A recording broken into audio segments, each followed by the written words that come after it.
Kabbalah for Complete Life Management. Chapter 13. Rabbi, Michael-ben-Pesach, Portnaar. Always keep in mind your goal. Suppose you see a ruin in the middle of your town and you dislike the place. As soon you know there will arise a new building, the dislike will be gone. It is the same with the understanding of the structure of the universe. The more you understand, the faster you go forward. First, we are focused on the common principles. We are working with them while we're working on ourselves. There are two intrinsic strengths in the world, willingness and severity. But from above, they aren't visible. See the comparison with a seed. When a baby is born, within the seed everything is there. Will he be rich or poor, intelligent or stupid, etc.?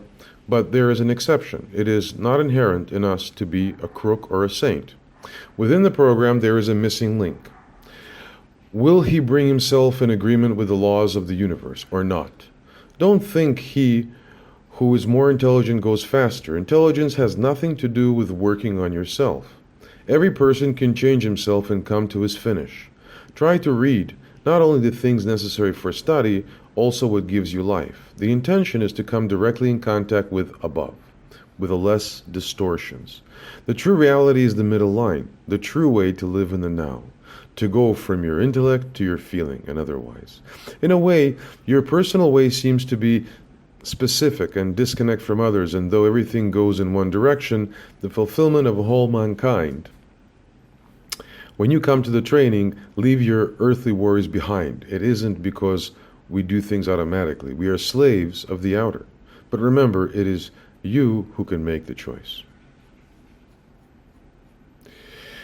What we see in the inner is interaction between the inner and the outer.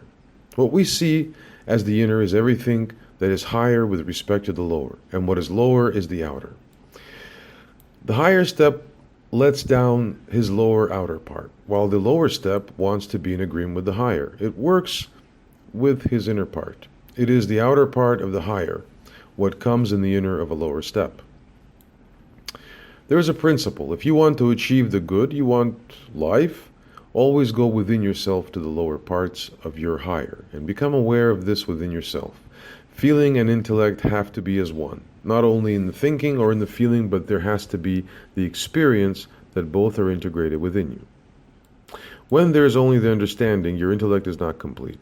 Each step has the obligation to help the lower and to give to the lower, and the higher step enjoys this. So each lower has the obligation to become one with the outer of the higher. For instance, when you are near the king and you beg for willingness, you bow your knee, your face is at his feet.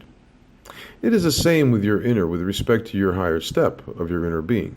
There is no shame because everything is happening between you and your own channels. The higher is the lower part of the next step in your inner being. There are layers within you. You have never experienced them, but everything is within you. But when you are focused on being buried alive and try to survive, you only become one with nature, which is lifeless. Everything is within us, the plants, animals, lifeless, and human being. The meaning is to become one with the human aspect. When you comprehend something, the light is shining. This means you have now come in contact with your inner part. Stay in contact with your personal awareness. Inch by inch, through this awareness, you will come in agreement with the qualities of the strength of your root. You only feel discomfort when you aren't in agreement with the laws of the universe, meaning receiving in a selfish way. When you feel depressed, don't take alcohol or drugs, but work on yourself. When you neglect this, you will only stay a piece of nature. It is possible to make a beautiful being from the biggest outlaw. Only the outside has been damaged. In the inner, there is no handicap. No inner can be damaged. The shortness we feel is therefore the correction. In the eyes of the endless light, even a disabled person is absolutely perfect. One is born with a handicap to do certain corrections, invisible for others. Don't feel pity for the handicap, consciously or unconsciously. He works on his correction to come to wholeness.